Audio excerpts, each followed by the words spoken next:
नमस्कार मित्रों।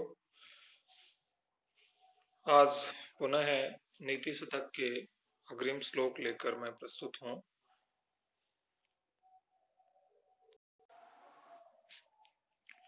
विवेक से भ्रष्ट जो लोग हैं जिन्हें सत्य और असत्य कौन सा कार्य कर्तव्य के प्रति जो ज्ञान नहीं होता, उनके विषय में कहा जा रहा है महाकवि द्वारा।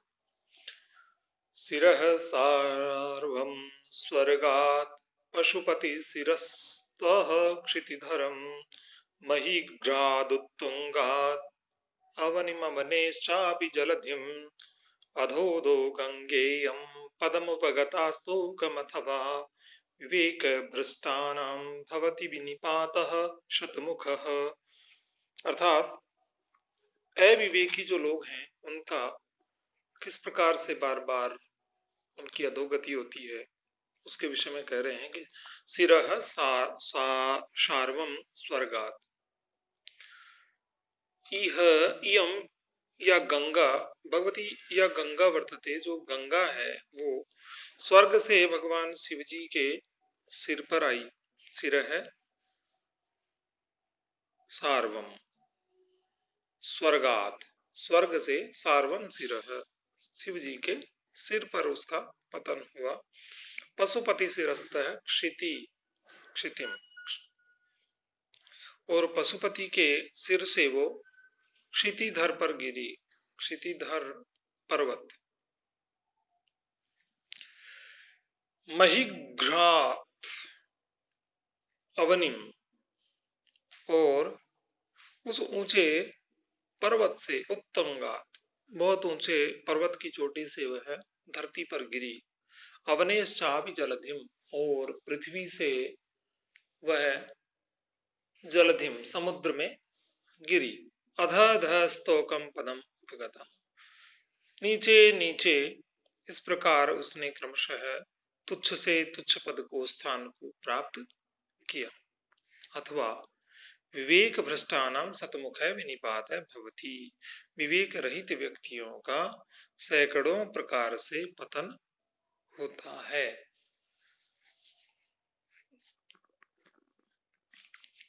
अग्रिम जो श्लोक है पद्य, उसका अध्ययन करते हैं।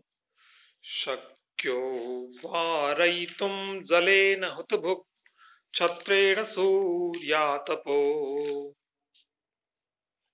नागेन्द्रो निशितांकुशेन समदो दंडेन गोगर्दभौ व्याधि भेषज संग्रहैः सविविधैः मंत्र प्रयोगैर्विषम् सर्वस्यौषधमस्ति शास्त्रविहितं मूर्खस्य नास्त्यौषधम। मूर्ख की कोई भी औषधि नहीं होती। शास्त्र में सभी के लिए औषधियों का विधान है, सभी रोगों के लिए औषधियां मिल जाती हैं, किंतु मूर्ख की कोई औषधि नहीं है। शास्त्र में भी ऐसी कोई औषधि नहीं है जिससे मूर्खता को दूर किया जा सके। हुतभुक जलेन वारयितुम शक्य है। हुतभुक का मतलब है अग्नि। अग्नि को जल से वारित किया जा सकता है, रोका जा सकता है। सूर्यातपः छत्रेण, उस सूर्य के आतप को छत्र से, छाते से रोका जा सकता है। समदह नागेंद्र निशितांकुशेन, मद युक्त जो हाथी है उसे पैने, निशित यानी पैना, जो अंकुश है उससे रोका जा सकता है, वारण किया जा सकता है। व्याधि भेषज संग्रह ही, और व्याधि को औषधियों के संग्रह से दूर किया जा सकता है। गौगर्धवौ दंडेन वारयितुं शक्यः, और गाय, गर्दभ इत्यादि कोई पशु यदि हो तो उनको डंडे से रोका जा सकता है। विषम च मंत्र प्रयोग ही, और विष को मंत्रों के प्रयोग से हटाया जा सकता है, उसका प्रभाव, दुष्प्रभाव दूर किया जा सकता है। सर्वस्य शास्त्र विहितम औषधम अस्ति, सभी का शास्त्र में विहित औषध है, अर्थात उनका उपाय है। मूर्खस्य औषधम नास्ति, नास्ति अर्थात मूर्ख की कोई भी दवा नहीं है। बड़े ही विचित्र विशिष्ट उदाहरण भर्तृहरि जी ने दिए हैं। इसके अनंतर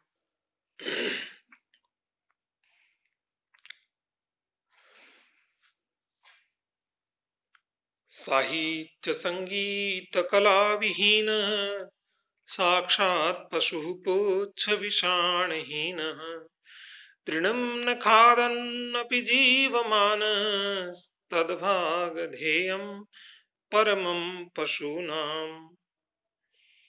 कहते हैं साहित्य संगीत और कला से विहीन व्यक्ति पुच्छ विषाणहीन है, साक्षात पशु। पुच्छ और विषाण यानी सींग, पूंछ और सींग से विहीन पशु के समान साक्षात पशु ही होता है। जो व्यक्ति साहित्य संगीत और कला इन सब से विहीन होता है, यह तो पशुओं का भाग्य है। तद्भागधेयम परमम पशु नाम, यह पशुओं का परम सौभाग्य है कि वह तृणम न खादति, कि वह तृण नहीं खाता है, घास नहीं चरता है, और फिर भी वह जीवमान है, फिर भी जीवित रहता है। जो घास न खाता हुआ भी जीवित है, यह वास्तव में गाय इत्यादि पशुओं का बड़ा ही सौभाग्य है। अर्थात यदि इस तरह के व्यक्ति घास खाते तो हो सकता है कि पशुओं के लिए घास कम पड़ जाती, इसलिए ये उनका महत सौभाग्य है, ऐसा भर्तृहरि कहते हैं। फिर येषां न विद्या न तपो न दानम, ज्ञानम न शीलम न गुणो न धर्मः, ते मर्त्यलोके भुवि भारभूताः, मनुष्य रूपेण मृगाश्चरन्ति। येषां मनुष्याणां, प्रस्तुत पद्य में विद्या तप इत्यादि से हीन व्यक्ति भी पशु के समान होता है, ऐसा भर्तृहरि जी कहते हैं कि येषां विद्या न, जिनमें विद्या नहीं है, तपो न, तप भी नहीं है, दानम न, दान नहीं, शीलम न, शील भी नहीं, गुण भी नहीं, धर्म भी नहीं, ते वे लोग मर्त्य लोक, इस पृथ्वी लोक पर, भुवि भार भूता, इस मृत्यु लोक में, पृथ्वी पर मानव लोक में, भूवि भार भूता, भार स्वरूप होते हैं, मनुष्य रूपेण मृगाः चरन्ति, और मनुष्य के रूप में वो पशु ही विचरण करते हैं। ऐसा पशु की संज्ञा उन्हें दी है जिनमें ये सब गुण धर्म नहीं है। वरम पर्वत दुर्गेषु भ्रांतं वनचरैः सह, न मूर्ख जन संपर्कः सुरेंद्र भवनेष्वपि। मूर्ख व्यक्ति की संगति कभी नहीं हो, ऐसा कवि निर्देश करते हैं कि वनचरैः सह पर्वत दुर्गेषु भ्रांतम वरम, वरम श्रेष्ठम, श्रेष्ठ है वन पर्वत ऐसे दुर्गम स्थानों पर भी भ्रांतम घूमना, किनके साथ, वनचरैः, वनवासी लोगों के साथ, जो पढ़े लिखे नहीं है, ज्ञानी है, ऐसे लोगों के साथ घूमना श्रेष्ठ है। न मूर्ख जन संपर्क है सुरेंद्र भवनेश्वरी,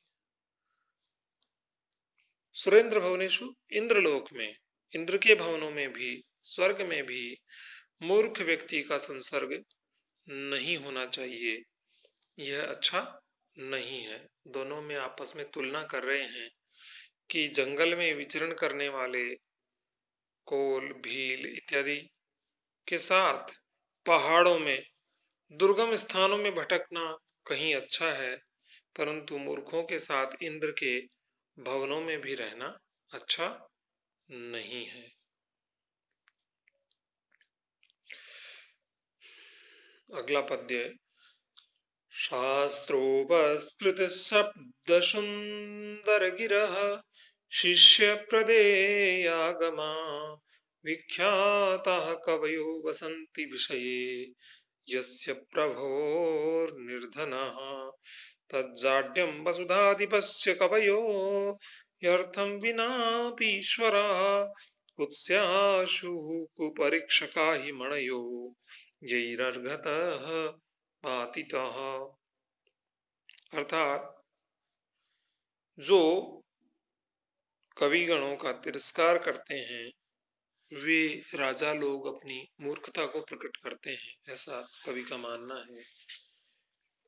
शास्त्र से उपस्कृत शब्द सुंदर गिरह, व्याकरण आदि शास्त्रों से परिष्कृत शब्दों वाली सुंदर जिनकी वाणी है ऐसे कवि, शिष्य प्रदेयागमा, और शिष्यों को देने योग्य जिनके पास शास्त्र दान है ऐसे, विख्याताः, विख्यात प्रसिद्ध, कवयः, कवयः कविजन, यस्य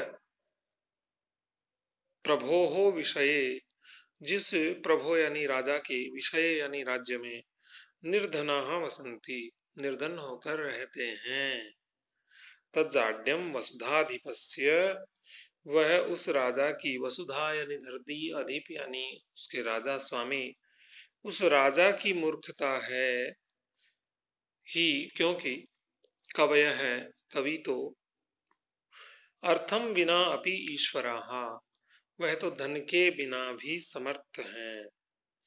कवियों को यदि धन प्रदान नहीं किया जाता तो भी वह समर्थ ही रहेंगे, क्योंकि उनके पास विद्या है ही, अपितु क्योंकि कुपरीक्षकाः, जो कुपरीक्षक बुरे पारखी जो व्यक्ति हैं, उन्होंने कुत्स्याशु, वो निंदा के योग्य हैं।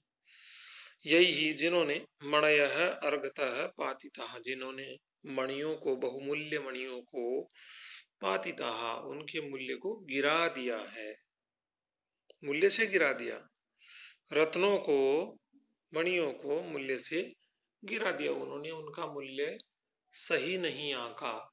ऐसे जो कुपरीक्षक हैं, ऐसे राजा लोग, वे निश्चित ही जड़ता है उनमें, मूर्खता है, और वो निंदा के योग्य हैं। कुत्स्याः यानी निंदा के योग्य, ऐसे कुपरीक्षक हैं जिन्होंने मणि रूपी, कवि रूपी मणियों को उनके मूल्य से गिरा दिया, अर्थात उनका मूल्य नहीं जाना।